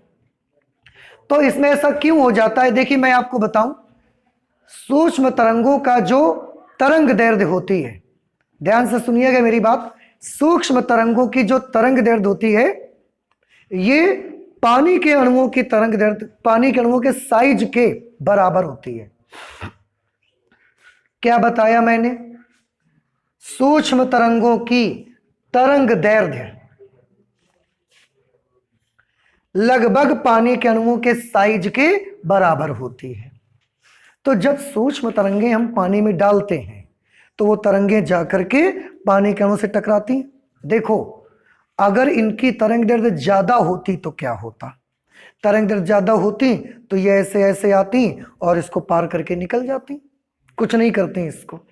तरंग दैर्ध्य अगर कम होती तो ऐसे ऐसे आती और टकरा जाती, यहीं पर रुक जाती। लेकिन क्योंकि सूक्ष्म तरंगों की तरंग दैर्ध्य वाटर मॉलिक्यूल्स के साइज में ही होती है, वाटर मॉलिक्यूल्स के साइज के ऑर्डर की होती है, तो जब ये तरंगे जाती हैं तो वाटर मॉलिक्यूल्स से टकराती हैं, पार नहीं कर पाती क्योंकि तरंग दैर्ध्य उतनी ज्यादा नहीं है और तरंग दैर्ध्य बहुत कम भी नहीं है तो ये टकरा के रुकती भी नहीं है। जब ये जाती है टकराती हैं और इसको ऐसे ऐसे हिलाती हैं। और जब ये अब एक बर्तन में पानी भरा हमने, उसमें सूक्ष्म तरंगे हमने डाली तो जितने भी उसके अणु हैं सभी क्या करने लगे, सारे के सारे वाइब्रेट करने लगे, हिलने डुलने लगे, आपस में घर्षण हुआ, उससे पानी गर्म हो जाता है। अगर वेवलेंथ ज्यादा होती तो क्या होता, पार करके निकल जाती। वेवलेंथ कम होती तो भी उसमें एनर्जी नहीं दे पाती। लेकिन सूक्ष्म तरंगों में एक इतनी अच्छाई है कि इनके जो तरंग दैर्ध्य का परिसर होता है, जो वेवलेंथ इनकी होती है वो पानी के अणुओं की वेवलेंथ के बराबर होती है, जिससे जब ये जाती है टकराती है तो पानी के मॉलिक्यूल्स को ये वाइब्रेट कराती हैं, हिलाती हैं और वो पानी का मॉलिक्यूल गर्म हो जाता है और उससे आप चीजों को गर्म रख सकते हैं। देखो, और ये बिल्कुल खेल वैसा ही है आपका जैसा कैरम बोर्ड का खेल आपका है। आप थोड़ा सा ध्यान से सुनिएगा मेरी बात को। कैरम बोर्ड के खेल में आपने गोटियां ऐसे सजा के रखी, एक के ऊपर एक, पूरी बिल्डिंग बना डाली आपने। तो आप कैरम बोर्ड के खेल में देखते हो पूरी बिल्डिंग बनी हुई है गोटियों से।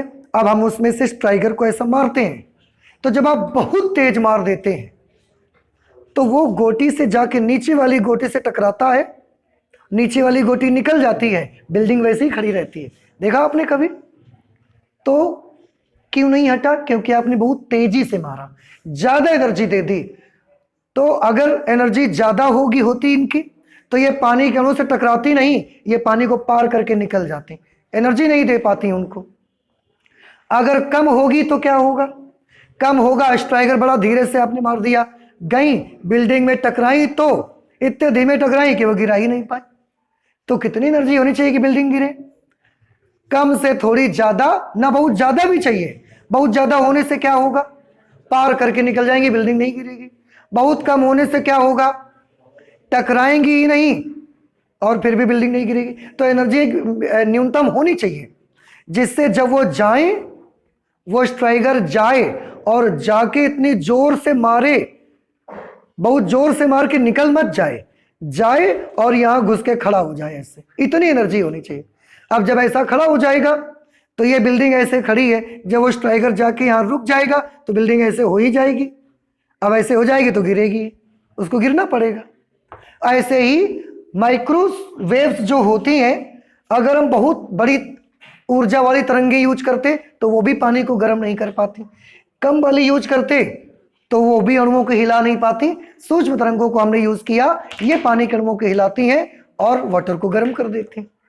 तो माइक्रोवेव्स का यूज माइक्रोवेव ओवन में भी करते हैं हम लोग। ये एक मशीन होती है, बड़े बड़े किचन जहां पर आप अगर आपने देखे होंगे तो उनमें एक डब्बा जैसा रखा रहता है, उसके अंदर चीजों को गर्म बना के रखते हैं हम लोग। अगली जो तरंगे हमारी है रेडियो तरंगे। रेडियो तरंगे की आवृत्ति और भी कम हो जाती है। अब ये सब आपको दिखना बंद हो जाता है, तो हमारी बॉडी में कोई ऐसा सेंसर नहीं जिसको सेंस कर सके। ये उनकी आवृत्ति है। ये निकलती कैसे, स्रोत क्या है, दोलित्र परिपथ, एलसी दोलन अभी हाल ही में पड़ा है, वहां से ये वेव्स उत्पन्न की जा सकती हैं। यूज कहां करें, इनका पता कैसे लगेगा, ट्यूनिंग परिपथ, एलसीआर सीरीज सर्किट, इनसे ट्यून होता है। रेडियो तरंगों, हर रेडियो में एक एक एलसीआर सीरीज सर्किट हमने लगाया। तो अगर ये रेडियो तरंगे आएंगी तो हमारे रेडियो उसको क्या कर लेगा, डिटेक्ट कर लेगा। तो रेडियो ने डिटेक्ट किया या उसके अंदर लगे एलसी सर्किट ने डिटेक्ट किया, एलसीआर सीरीज सर्किट ने डिटेक्ट किया, तो ट्यूनिंग परिपथ उसको हम बोलते हैं। अनुप्रयोग क्या है, रेडियो संचार में यूज करते हैं। आप गाने सुनते हैं, आप न्यूज सुनते हैं, आप देश दुनिया की खबर सुनते हैं, रेडियो में यूज हो रहा है उसका। टेलीविजन में भी हम इसका यूज करते हैं। टेलीविजन में भी अब हम रेडियो तरंगों का ही यूज करने लगे हैं। पहले माइक्रोवेव्स का यूज होता था, अब रेडियो तरंगों का यूज होता है। रेडियो तरंगों का यूज करते हैं और उनके बड़े बहुत सारे पार्ट हम लोग यूज करते हैं। आपको ये और ज्यादा पढ़ने को मिलेंगी जब आप कम्युनिकेशन सिस्टम पढ़ेंगे, संचार व्यवस्था का लेसन। हालांकि 2020 और 2021 के लिए संचार व्यवस्था का लेसन आपके सिलेबस से हटा दिया गया है, तो अब आपको तो पढ़ने को नहीं मिलेगा, अदरवाइज वहां पर ही पढ़ने को मिलता कि ये बहुत सारी तरीके की होती है। VHF, UHF, ये फ्रीक्वेंसी, वो फ्रीक्वेंसी, बहुत। VHF very high frequency, UHF ultra high frequency. इस तरीके से इनके भी बहुत सारे हम लोग यूज करते हैं पार्ट, जो कि अब रेडियो में भी यूज होती हैं और टेलीविजन में भी यूज करती जाती हैं। इनसे भी अगर आवृत्ति कम कर दें तो हमको मिलती हैं इलेक्ट्रॉन तरंगे। इलेक्ट्रॉन तरंगे, इलेक्ट्रॉन तरंगों की आवृत्ति तो बहुत कम होती है। इंडिया है तो 50, अमेरिका है तो 60, ये इतनी आवृत्ति है। तरंग दैर्ध्य बनती कैसे है, वैद्युत धारा के दुर्बल विकिरण से। कैसे, आपके घर में पूरा सर्किट बिजली का लगा हुआ, इलेक्ट्रिसिटी का, इलेक्ट्रिसिटी में कौन सी इलेक्ट्रिसिटी आ रही, कौन सी करंट आ रही है, एसी या डीसी? एसी आ रही पावर हाउस से। एसी का मतलब एयर कंडीशनर वाला एसी नहीं, अल्टरनेटिंग करंट। एसी मैं बोल दूं और किसी बच्चे के दिमाग में आ जाए कि जो एसी लगे रहते हैं लोगों के, वो नहीं, प्रत्यावर्ती धारा। तो जो प्रत्यावर्ती धारा आती है, क्या ये बिल्कुल एक परिमाण में और एक दिशा में आती रहती है? एक परिमाण और एक दिशा में तो नहीं आती रहती, इसकी वैल्यू लगातार क्या होती, बदलती। जीरो से मैक्सिमम, फिर जीरो, फिर मैक्सिमम, फिर जीरो, फिर मैक्सिमम, फिर जीरो, फिर मैक्सिमम, फिर जीरो, ये लगातार हो रहा है। तो ये आपके तारों में भी लगातार हो रहा है, सर्किट में। उससे ही ये तरंगे उत्पन्न हो जाती, यही स्रोत है उनका। तो आपके जो घर का सर्किट है ना, जब इसमें करंट फ्लो होती है इस सर्किट में, तो इनसे तरंगे उत्पन्न होती और एटमॉस्फेयर में हैं। अब हम पर पड़ती भी होंगी, लेकिन हम समझ ही नहीं पाते उनको, इतनी वीक होती हैं ये इतनी कमजोर होती है कि हम इनको समझ ही नहीं पाते। और इनके डिटेक्शन करने के लिए अभी हमारे पास कोई सेंसर मौजूद नहीं है। हाँ, इनसे जो मैग्नेटिक फील्ड, इलेक्ट्रिक फील्ड बनेगा, वो चीज हम लोग उससे समझ जाएंगे। तो लेकिन ये एग्जैक्टली हम समझ जाएं कि ये वैद्युत धारा के दोलन से बन रही, ये थोड़ा सा मुश्किल है हमारे लिए, इसलिए इसका डिटेक्टर अभी नहीं है। यूज कहाँ करते हैं, बड़ा छोटा सा काम, लाइटिंग में यूज कर रहे हैं इसको, लाइट वगैरह जलाते हैं इससे। तो ये विद्युत चुंबकीय तरंग का सबसे वीक पार्ट है, इलेक्ट्रॉन तरंगें। ये होता है विद्युत चुंबकीय तरंगों का पूरा स्पेक्ट्रम। इतने सारे उसमें पार्ट हैं, कहां से वो, उनका सोर्स क्या है, उनका डिटेक्शन कैसे करेंगे, उनके एप्लीकेशंस क्या हैं, ये सब आपको यहां पर पढ़ने को मिला। तो प्लीज आप मुझे बताएं, क्या आपको ये बातें कुछ समझ में आई? नहीं आया समझ में? तो आज हम लोग अपनी फिजिक्स में ये रखते हैं, इसके बाद आगे की पढ़ाई करेंगे हम लोग नेक्स्ट क्लास पे। ठीक है, थैंक यू।